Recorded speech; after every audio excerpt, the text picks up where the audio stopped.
The standard periodic table provides a highly structured grid of the elements, but as a map of physical reality, it is incomplete. That table categorizes elements strictly by a single mathematical metric, the atomic number, denoted by the letter Z. The atomic number represents exactly one thing: the precise count of protons locked inside the nucleus of an atom. Relying solely on Z creates a one-dimensional map of matter. It completely ignores the other massive particle residing in the nucleus, the neutron. When you ignore the neutron count, designated as N, you ignore the atom's total mass footprint. This total mass is known as the mass number, or A, calculated simply as protons plus neutrons. To understand true atomic identity, we have to finally look past the rigid, confining boxes of the standard periodic table. We need to examine the exact combinatorial possibilities of protons, neutrons, and electrons.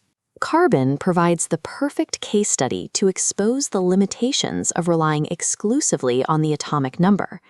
By definition, every single atom of carbon in the universe contains exactly 6 protons. Yet we find a physical anomaly in nature. Despite sharing identical proton counts, natural carbon exists in 3 distinct weights: carbon-12, carbon-13, and carbon-14. This mass discrepancy is driven entirely by a fluctuating number of neutrons. The lightest variant holds 6, the next 7, and the heaviest 8. As the equation A equals Z plus N shows, the proton count remains locked at 6, while increasing neutrons drive the total mass upward. These fluctuating neutron counts prove that a single entry on the periodic table can represent multiple physical realities, each with its own distinct mass and degree of stability. Because a one-dimensional table cannot contain this physical complexity, science required the invention of a two-dimensional map to plot true nuclear architecture. This is the Segre chart, also known as the table of nuclides. It is the physicist's true map of atomic stability.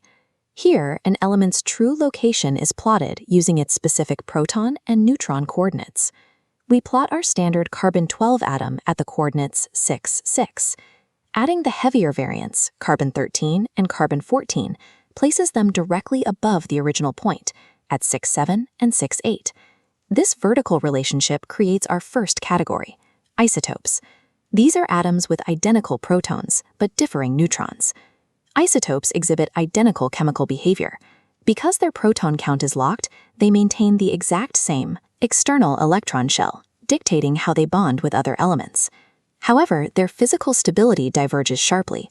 While carbon-12 is highly stable, carbon-14's extra neutrons make it structurally unstable, resulting in radioactive decay. Identical chemical identities do not guarantee identical nuclear destinies. We can shift our scientific isolation test. Instead of locking the protons, we ask what happens when we hold the neutron count constant and allow the protons to change. Look across the horizontal axis of the graph to track carbon-14, nitrogen-15, and oxygen-16. This horizontal relationship connects what we call isotones. Isotones are atoms from entirely different chemical elements that happen to share the exact same number of neutrons, in this case 8. Because their proton counts vary from 6 to 7 to 8, their external electron structures change entirely. Their chemical behaviors are completely alien to one another. Isotones demonstrate how a shared nuclear property, like a high neutron density, remains practically invisible to the chemical world. Our final nuclear isolation test requires holding the total mass constant, while allowing both the internal protons and neutrons to fluctuate. Expanding our view of the chart, we plot argon-40, potassium-40, and calcium-40. This diagonal line defines our third category, isobars. For every point on this line, the sum of protons and neutrons equals exactly 40. Isobars are completely different elements that happen to weigh the exact same amount on the nuclear scale. Because both their proton and electron counts differ wildly, these elements share 0 chemical characteristics. These diagonal relationships are governed by a principle of nuclear stability. Every nucleus seeks its lowest possible energy state, and along an isobaric line, certain ratios of protons to neutrons are simply more efficient than their neighbors. This energy gap is codified in the Matout isobar rule. If two adjacent elements share the same mass number, the more energetic configuration will decay into the more stable one. This ensures that in any pair of neighboring isobars, at least one is always radioactive. Total mass is a deceiving metric for identifying matter. Entirely different subatomic combinations can mimic the exact same weight footprint. We can now execute a pivot away from nuclear mass, shifting our focus outward to the external electron cloud that dictates all chemical bonding. Here, we apply our final isolation test, holding the electron count perfectly constant. We define these as isoelectronic species, distinct atoms, ions, or molecules that share the exact same number of electrons. Consider this specific 5-ion series: oxygen with a -2 charge, fluorine -1, sodium +1, magnesium +2, and aluminum +3. Due to their varying ionic charges, all 5 of these species possess exactly 10 electrons, arranged in an identical structural configuration. This creates a physical paradox. Despite their identical electron counts, their actual physical sizes, their ionic radii, are drastically different. The solution to this paradox lies in the concept of effective nuclear charge. While the electron count is fixed at 10, the underlying atomic number increases from 8 in oxygen up to 13 in aluminum. The protons in the nucleus act as an electromagnetic anchor, pulling inward on the negative electron cloud. As the proton count increases across an isoelectronic series, that stronger nuclear charge aggressively shrinks the physical radius of the ion. Aluminum, with 13 protons pulling on 10 electrons, is physically much smaller than oxygen, which only has 8 protons doing the pulling. The volume of an atom is defined by a constant tug-of-war between the outward expansion of the electron cloud and the inward grip of the nuclear charge.